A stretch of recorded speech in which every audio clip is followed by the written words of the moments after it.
Evolution Executioner. In a nutshell, Executioner will be the next evolution coming to Clash Royale. You can find him in the Diamond Pass, which if you buy without code Abdod, you will get executed by my Executioner army. Stat-wise, again, he has the same stats as the regular version and is a one-cycle evolution. My thought was, same stats of an already mid card, what's the worst that can happen?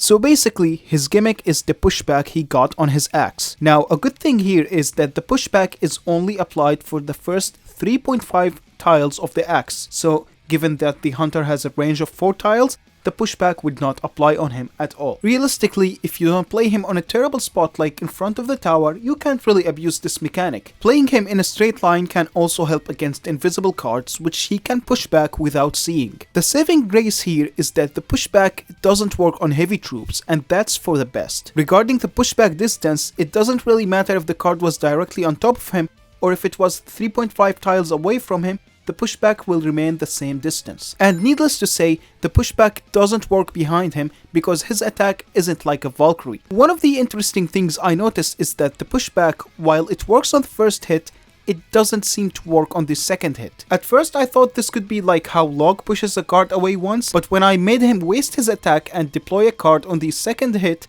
turns out it just doesn't work on the way back. To get the most out of the pushback, you need to learn 2 things. Timing, which is quite simple. Playing the Executioner instantly against, let's say, a Valkyrie can make the first attack not push her back, which would kind of make for a weird attack and pushback cycle, where she will eventually reach the Executioner. But if you delay the deployment time a tiny bit, the first attack will push her back, and since the attacks are slow, she will keep walking back in range of the pushback, so the Executioner will be able to fully counter her with 0 damage. Obviously, different troops and movement speeds will require different timings, so if you want to perfect some interactions, you better start learning those in friendly games. The second thing is math. Okay, but in all seriousness, in a right triangle, we all know that the line B is shorter than the line C, and you might think, what the f are you on about? 3, 2, 1. So what I'm trying to say is that playing the Executioner directly in line with the enemy troops will make the pushback slightly less effective. Compared to playing him on a more diagonal angle, as you can see here, the Lumberjack interaction got 2 hits instead of 3 hits, despite them both being 0 tiles apart from each other. Now, I'm not saying this tip will automatically win you games or anything, because it hardly makes any difference in most cases. But I thought it was cool and worth sharing because it might confuse a few people in some clip once in a blue moon. Also, kinda funny how it contradicts me saying that playing him in a line on your towers does the most pushback. Different positions for different cases, I guess. I feel like I might be forgetting something. Oh yeah, this.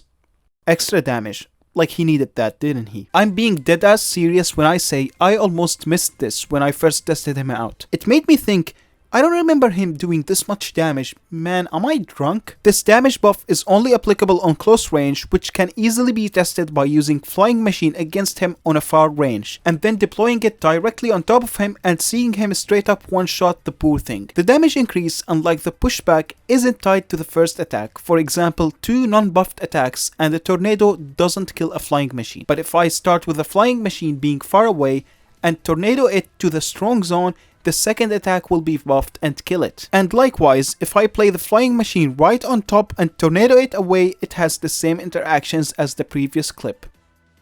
The most noticeable interactions that come out of this is him one-shotting things like spirits up close. Regular Executioner often got bullied by an Ice Spirit, making him waste his attack while he still got frozen. And while it's not entirely impossible to do that with an evolved Executioner, I think it will take a lot of practice to nail down. This extra damage is very effective when it comes to him defending many things, like he can now fully counter a Goblin Barrel with 0 damage. It's also great against wall breakers as it shuts down even the evolved ones when something is tanking for them. He fully counters Hog Rider and Ram Rider, obviously thanks to the pushback, but I can't lie and say the extra damage didn't help. This extra damage though isn't only helpful on defense, not at all. It's also great on offense. Think of it as sort of like an Evo Wizard Fire Shield, but kind of better cause you can't zap it away. Or worse if you consider the rocket interaction. I'm almost 100% sure that this Evo won't really impact his playstyle as much, and that he will probably remain best used in the same decks that had him before today. But part of me feels like there's a small chance that this ability makes him playable on offense behind the tank. Given that Nado pulls things out of its range, maybe he won't be used in Nado decks anymore. But this is probably just me being on copium, because having this done to my push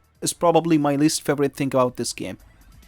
Countering him can be sort of tricky because you mostly worry about him as a defensive card against your push. Like, I wouldn't find this guy threatening on my side of the arena, literally the dumbest stuff can easily take him out. But on their side, it's gonna be hard to deal with, given that closing the gap feels impossible with his pushback. Even pulling him towards your cards might not work because the pushback will just give him extra time to react. And he is nearly spellproof. Like, dog, that's 8 elixir, can you die? The only effective spell against him in this whole situation is Rocket, which beatdown decks can't use. And cycle decks don't really care about rocketing him since they don't even build pushes anyway. I almost forgot. Monk will be a good counter against him because the reflected axe will get the pushback throughout the whole range.